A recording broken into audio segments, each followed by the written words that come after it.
नमस्कार। नेक्स्ट है विनिमय विवाह, यानी विनिमय, आपस में एक दूसरे का लेन देन।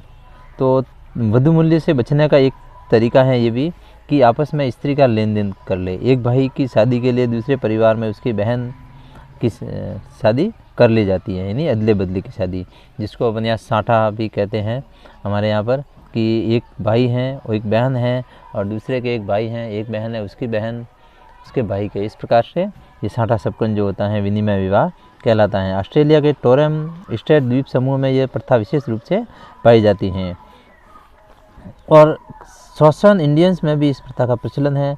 संपूर्ण भारत में इसका प्रचलन देखा जा सकता है, लेकिन असम की खासी जनजाति में यह इसका निषेध है, इस प्रथा का निषेध है। नहीं, या खासी जनजाति में ऐसे नहीं होता, साठा सपकन जो है विनिमय विवाह वो नहीं होता। ऐसे विवाह में लोवी के अनुसार किसी भी परिवार को हानि नहीं होती। यह बिना खर्च के भी पत्नी प्राप्त करने का एक तरीका है। नेक्स्ट है सहमति या सहपलायन विवाह, यानी आपसी सहमति से। बाल विवाह प्रथा जनजातियों में साधारणतः कम हो रही है, यानी बाल विवाह की प्रथा धीरे धीरे जनजातियों में कम हो रहे हैं। अधिकांश युवक और युवतियों की सहमति से विवाह होते हैं। माता और पिता उनके निर्णय की पुष्टि औपचारिक रूप से कर देते हैं। जिन जनजातियों में युवा ग्रहों का प्रचलन है उसमें युवा युवतियाँ अपना जीवन साथी चुनने के लिए स्वतंत्र हैं। कभी कभी माता पिता द्वारा युवक युवतियों को विवाह करने की स्वीकृति नहीं दी जाती तो वे सह पलायन कर लेते हैं, यानी जब कभी माता पिता उनको स्वीकृति नहीं देते आपस में तो वो सह पलायन, इस दोनों कहीं ना कहीं भाग जाते हैं, सह पलायन कर जाते हैं। पलायन किए हुए व्यक्ति को या तो दोनों पक्षों के लोग गांव लौटा देते हैं या संतान होने पर वे स्वयं लौट आते हैं। उन्हें सामाजिक स्वीकृति, जब संतान होती है तो उन्हें सामाजिक स्वीकृति भी मिल जाती है।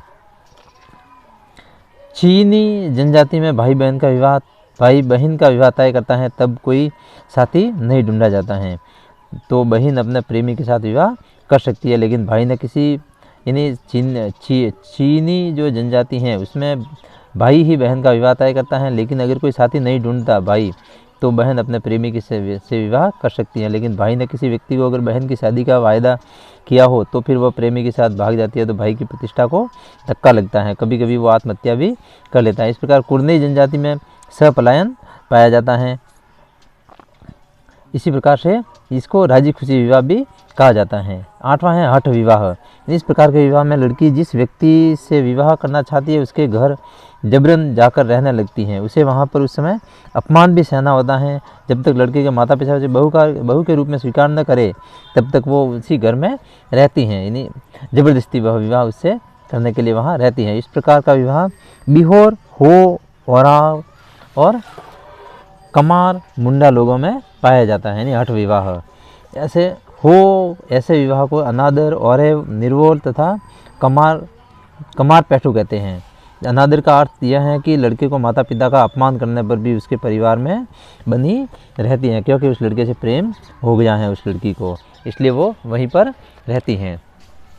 कई बार लड़की को पीटा भी जाता है, घर से बाहर भी निकाला जाता है, लेकिन भोजन भी नहीं दिया जाता है। यदि लड़की दृढ़ रहती है तो उसका विवाह कर दिया जाता है। इस प्रकार ये हठ विवाह होता है। नेक्स्ट है दत्तक विवाह। दत्तक विवाह से अर्थ है कि इस प्रकार के विवाह में दामाद को गोद लिया जाता है और उसके पुत्री का विवाह करवा दिया जाता है। आपस में जापान में दास प्रथा है, परंतु इसका वहाँ कोई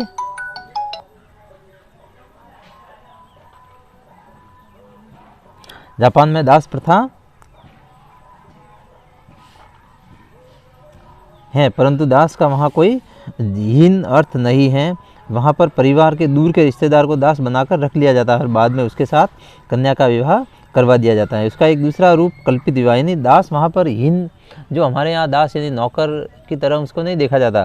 परिवार के किसी दूर के रिश्तेदार को घर पे ला के रखा जाता है और फिर उनकी बेटी से उनके विवाह करवा दिया जाता है। इसका दूसरा रूप कल्पित विवाह भी हैं। अफ्रीका की न्यू जनजाति में जिस परिवार के व्यक्ति की हत्या की जाती है उसे हत्यारे द्वारा बदले में कुछ मूल्य चुकाना पड़ता है। मूल्य देकर दत्तक की पत्नी का यौन संबंध किसी अन्य व्यक्ति से करवाया जाता है। उसके संसर्ग से उत्पन्न संतान मृतक की संतान मानी जाती है, जिसको अपन प्रेत विवाह भी कहते हैं। विषय विधवा उत्तराधिकार विवाह, यानी इस प्रकार के विवाह में दामाद को सास से एक भाई को अपने मृतक भाई की पत्नी से या पुत्र को सौतेली माताओं से उत्तराधिकार में विवाह करना पड़ता है। सीमा नागाओं में पुत्र अपनी सगी माता को छोड़कर अन्य विधवा माताओं से विवाह कर सकता है। ऐसे इसके पीछे संपत्ति पर अधिकार पाना, यानी जो विधवा हैं उनकी संपत्ति पर अधिकार पाने के लिए वो ऐसे इस प्रकार से करते हैं। लोभी का मत है कि इन लोगों में स्त्री को भी संपत्ति के रूप में स्वीकार किया जाता है। जहाँ देवर विवाह प्रचलित है वहाँ भी भाई को अपने मृत भाई की पत्नी से विवाह करना होता है। इस प्रकार से ये विधवा उत्तराधिकार विवाह कहते हैं इसको। इस प्रकार आदिम जनजातियों में विवाह साथी चुनने के अनेक तरीके प्रचलित हैं, जो कि वहाँ की सामाजिक और आर्थिक स्थितियों पर निर्भर करता है कि वहाँ पर कौन सा तरीका प्रचलित है। जनजातियों में विवाह न तो धार्मिक महत्व रखता है और न ही जन का संबंध, इसलिए वहाँ पर्यावरण, आर्थिक परिस्थिति और यौन सुख की कामना ही उनको विवाह बंधन में बांधती हैं। अब है नेक्स्ट है भीलों में विवाह। ये भीलों में किस प्रकार विवाह होते हैं। भील जनजाति मुख्य रूप से गुजरात, राजस्थान और महाराष्ट्र और मध्य प्रदेश में पाई जाती हैं और आंध्र, मैसूर में भी ये कुछ भागों में निवास करती हैं। वे लोग अरावली पर्वतमाला से लेकर विंध्याचल और सतपुड़ा तक फैले हुए हैं। इन लोगों का मुख्य व्यवसाय कृषि है। भील लोग जिस बोली का प्रयोग करते हैं उसे भीली कहते हैं, जिसे मुंडारी और द्रविड़ भाषाओं के शब्द भी पाए जाते हैं। भील जनजाति का विवाही हैं जो बहिर्विवाह द्वैत संगठनों में बटी हुई हैं, यानी वो अंतःविवाह करते हैं। संगठन के सभी सदस्य परस्पर हगा शब्द द्वारा जाने जाते हैं। वे परस्पर विवाह नहीं कर सकते, यानी द्वैत संगठन बहिर्विवाह गोत्रों और प्रत्येक गोत्र अंतर्विवाही में बटे हुए हैं। प्रत्येक वंश का निर्माण 5 या 6 पीढ़ियों से मिलकर होता है, जिसमें कई परिवार होते हैं। वे लोग परिवार को बासिलू भी कहते हैं। भील लोग अपनी ही जनजाति में विवाह करते हैं, लेकिन उनको जो आपसी भाईचारा होता है उनके विवाह नहीं होते। वे कभी कभी क्षत्रिय बहिर्विवाह का भी पालन करते हैं। विवाह में निकटाभिगमन निषेध का पालन किया जाता है, यानी वो आपस में जो सगे संबंधी होते हैं वो विवाह नहीं करते। इनमें विधवा, पुनर्विवाह, देवर विवाह, विलिंग सहोदर विवाह भी पाए जाते हैं। अधिकांश ये लोग एक विवाही हैं। इन लोगों में क्रय विवाह, हठ विवाह, पलायन विवाह, सेवा विवाह, विनिमय विवाह भी पाया जाता है। वधु मूल्य भी इनमें पाया जाता है, जो कि काफ़ी दौड़ धूप के बाद तय किया जाता है। विवाह होने से पूर्व कुछ संस्कार भी किए जाते हैं। विवाह के 2 दिन पूर्व दूल्हा और दुल्हन के चेहरे पर हल्दी से सने हुए चावल और शराब लगाई जाती हैं। घर के यहाँ से वधु के घर हल्दी भेजी जाती है। विवाह के लिए वर वधु के यहाँ बारात लेकर जाता है। यहाँ सजी हुई गाड़ी में बैठता है और उसके साथ कोई छोटा बच्चा भी बैठता है। बाराती रास्ते में गाने बजाते हुए चलते हैं और बंदूकें भी छोड़ी जाती हैं। वधु गांव में बाराती लोगों को पेड़ के नीचे अथवा मकान में ठहराया जाता है और उसके बाद में बारात रात्रि में वहाँ पर विश्राम करती हैं। दूसरे दिन सुबह दूल्हे को दुल्हन के सहित घर जाते हैं और दूल्हा दुल्हन को विवाह बंधन में बंधवा दिया जाता है। इस प्रकार से भीलों में विवाह होता है और वहाँ पर उस वर सिंदूर से वधु की मांग भरता है, चावल और पत्तों से देवी देवताओं की पूजा करता है और मुर्गे की बलि भी दी जाती है। कहीं पर दुल्हन की बहन और वर वधु को गांठ का जोड़ा बांध देती हैं और उपस्थित लोग शराब के प्याले बांटे जाते हैं।